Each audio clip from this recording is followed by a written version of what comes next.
We're talking sulphate of potash today with Trigg Minerals, ASX code TMG. The company is an exploration and development company focused on brine-hosted fertiliser minerals that are critical for the production of high nitrogen food sources. We have with us the Managing Director and CEO, Karen Patterson. Karen, thanks for your time. Thank you for having me. Now, firstly, you've just completed your 2022 drilling season.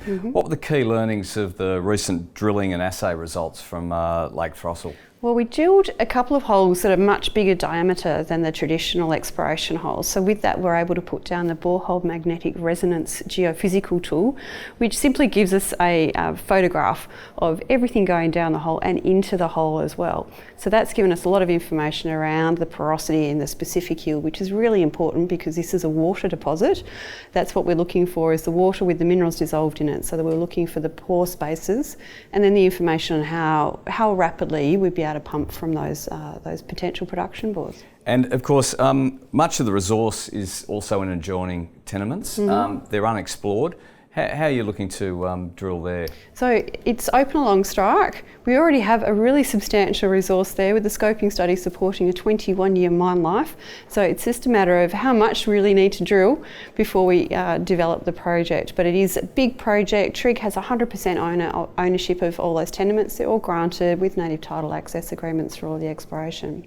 And also on the results, the brine assays are also really consistent with everything that we've received before. So what we're seeing is a very low variability in the assay results. So we're getting a lot of confidence around the quality of and understanding of the chemistry, as well as the ability to pump the deposit. And Karen, your second announcement recently on the ASX was in relation to new technology, with the announcement outlining a potential alternative process for producing SOP. How could this work to improve things like quality, costs, production, etc.? Well, one of the challenges with full evaporation of the product before it goes into the process plant is being open to the atmosphere. And the first part of the evaporation process is quite simple, getting the bulk of the water out. But the second part becomes really quite complex, and it's really driven by the chemistry. So we've seen some opportunities there to improve on that by putting it into more of a controlled environment to do it. And we've done some test work that have come back with some really fabulous results. So we think we've cracked it in how we can improve the reliability of the processing of sulphate of potash, and the way we've gone about it by putting it into that controlled environment has the potential to preserve some of that water that would otherwise be evaporated, and that will also help with the processing and ultimately the cost of the project. And just on that, so what are some of the potential trade-offs in determining the kind of economic benefit of this potential new process? By being able to speed it up, that's important as well. We can bring the payback forward. It gives us more reliability, so more consistency over getting the product, and also consistency over the product that then goes into the next stage of the processing, which is a sulphate of potash process plant to produce the product. So it has a lot of benefits to the whole processing side of things. But also it's got a potential to harvest some of the water from the brine, because the traditional evaporation process puts all that water into the atmosphere, and then you need more processed water from elsewhere to then put into the process plant. So this becomes much more efficient in the process of producing a natural sulphate of potash product for food security. You've just recently listed on the OTC exchange in the US. Yep.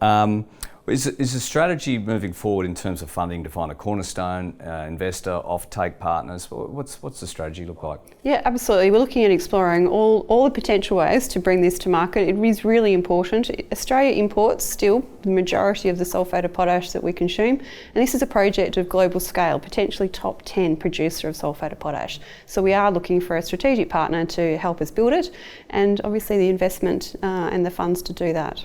And of course, we've just started 2023. What are some of the milestones you're looking to achieve over the next 12 months or so? So the most important thing is to take this process technology through to a pilot scale process. So from there we can then determine the economic impacts of it, and then can go through and either update the scoping study or advance through to the pre-feasibility study with it. Karen, thanks for your time. Nice to see you in Sydney. Thank you, Tim.